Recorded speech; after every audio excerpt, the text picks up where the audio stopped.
Egg നിറച്ചത് തയ്യാറാക്കാം. അപ്പോൾ oil ഒഴിച്ച് അതിലേക്ക് കട്ട് ചെയ്ത് വെച്ചിട്ടുള്ള ഉള്ളി ഇട്ട് കൊടുക്കാം. അതൊന്ന് മിക്സ് ചെയ്തെടുത്തതിന് ശേഷം അതിലേക്ക് ഇഞ്ചി, പച്ചമുളക് ചെറുതായി കട്ട് ചെയ്തത് ഇട്ടെടുക്കാം. ഇനി ഒന്ന് ചെറുതായി വഴണ്ടി വന്നതിന് ശേഷം ഉപ്പ്, കുരുമുളക് പൊടി, മഞ്ഞൾപ്പൊടി ഇവയെല്ലാം ഇട്ട് നല്ല രീതിക്ക് പച്ചമണം മാറുന്നത് വരെ വാട്ടിയെടുക്കാം. ഇനി അതിലേക്ക് അവസാനമായിട്ട് മല്ലിച്ചപ്പ് കൂടി ഇട്ട് ഫ്ലെയിം ഓഫ് ചെയ്യാം.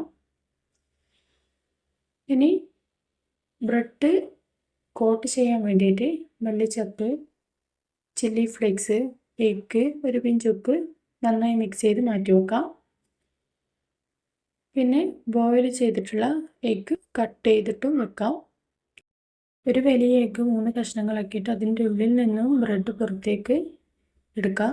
എന്നിട്ട് അതിലേക്ക് എഗ്ഗും മസാലയും നിറച്ചിട്ട് ആ മുട്ടയുടെ മിക്സിലേക്ക് കോട്ട് ചെയ്തിട്ട് പൊരിച്ചെടുക്കുകയാണ് ചെയ്യുന്നത്.